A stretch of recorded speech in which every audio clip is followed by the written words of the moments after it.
Si je te demande d'arrêter de manger des bananes, tu vas y arriver sans problème. Mais si je te demande d'arrêter de boire du café, eh bien là, ça risque d'être un peu plus compliqué. Pourquoi? Parce que le café, c'est tout simplement une addiction. Le corps le déteste, mais le mental, il en raffole. Alors, on nous fait croire que le café est excellent pour la santé en lui vantant mille et une vertus. Mais ce qu'il faut savoir, c'est que la plupart de ces études sont biaisées, car elles sont financées par des lobbyistes. Alors je te demande juste de m'écouter, mais de ne pas me croire. Écoute ce que je te dis, mais ne me crois pas. Mais par contre, élève ton degré de conscience. C'est-à-dire écoute ton corps, parce que celui-ci, il est constamment en train de communiquer avec nous. Alors la prochaine fois quand tu vas boire du café, sois plus réceptif aux messages que t'envoie ton propre organisme. C'est-à-dire, comment est ton estomac après avoir bu du café? Comment sent ton urine après avoir bu du café? Comment est-ce que tu te sens après avoir bu du café? Est-ce que tu es relaxé? Alors je te parle pas 5-10 minutes après avoir bu du café, mais plutôt une demi-heure, 1 heure. Ou bien tu es plutôt tendu, nerveux, stressé.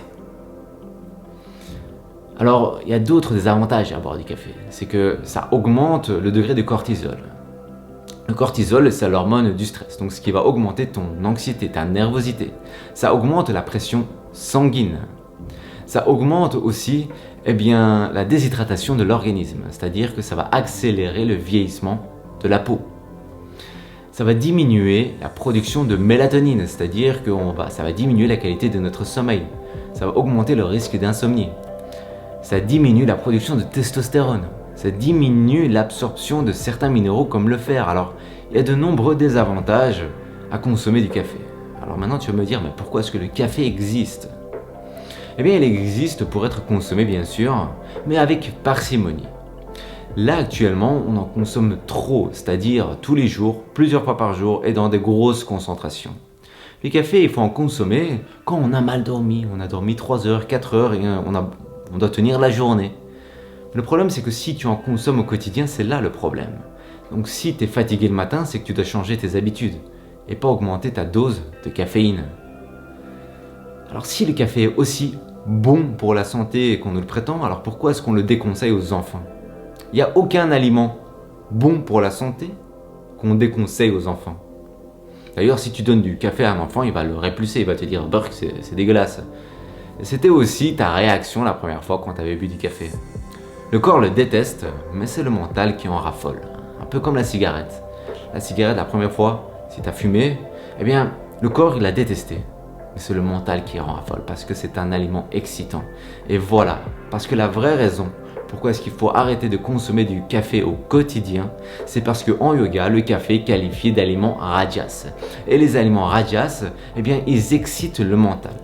C'est-à-dire, au plus tu consommes de café, au plus tu auras un mental excité. C'est-à-dire qu'il va de plus en plus bavarder. Il va devenir de plus en plus incontrôlable. Voilà la vraie raison. Pourquoi est-ce que tu dois arrêter de consommer du café au quotidien? Alors, je sais que c'est pas facile. Et probablement, tu vas me dire, mais c'est le meilleur moment de ma journée, le café. Même réponse qu'un fumeur. Il donne la même réponse. Et si tu fais attention, la quasi-totalité des fumeurs consomment du café. Parce que ce sont deux substances qui se marient bien. Ils sont de même nature. C'est tous les deux des excitants du mental. Alors, tu penses qu'en arrêtant le café, tu vas avoir la même vie, mais sans le café. Donc tu vas avoir quelque chose en moins. Pas du tout, tu vas avoir une vie bien plus intense, où tu seras beaucoup plus relaxé, où tu seras beaucoup plus joyeux, où tu seras beaucoup plus détendu, et où tu pourras goûter aux subtilités de la vie. Parce qu'en ayant un mental excité, un mental agité, tu ne peux pas percevoir toutes ces subtilités que la vie nous offre. Alors voilà le challenge que je te lance, c'est durant 3 semaines tu vas arrêter de consommer du café. Je sais que c'est pas facile, d'ailleurs on a l'impression d'avoir affaire à une drogue. Alors, je pense même que c'est quasi une drogue, parce que c'est tellement difficile de s'en détacher. Mais voilà le challenge que je te lance. Comme je t'ai dit, écoute-moi mais ne me crois pas. Mais durant 3 semaines, tu vas arrêter de boire du café. Et tu vas remarquer que progressivement, ta peau aura un meilleur aspect. Tes cernes vont commencer à disparaître. Tu seras plus détendu, plus relâché. Les choses qui te stressaient auparavant, elles vont de moins en moins te stresser. Et comme je t'ai dit, tu vas goûter davantage aux subtilités de la vie. Ça en vaut le coup. 3 semaines, c'est pas grand-chose. C'est le challenge que je te lance.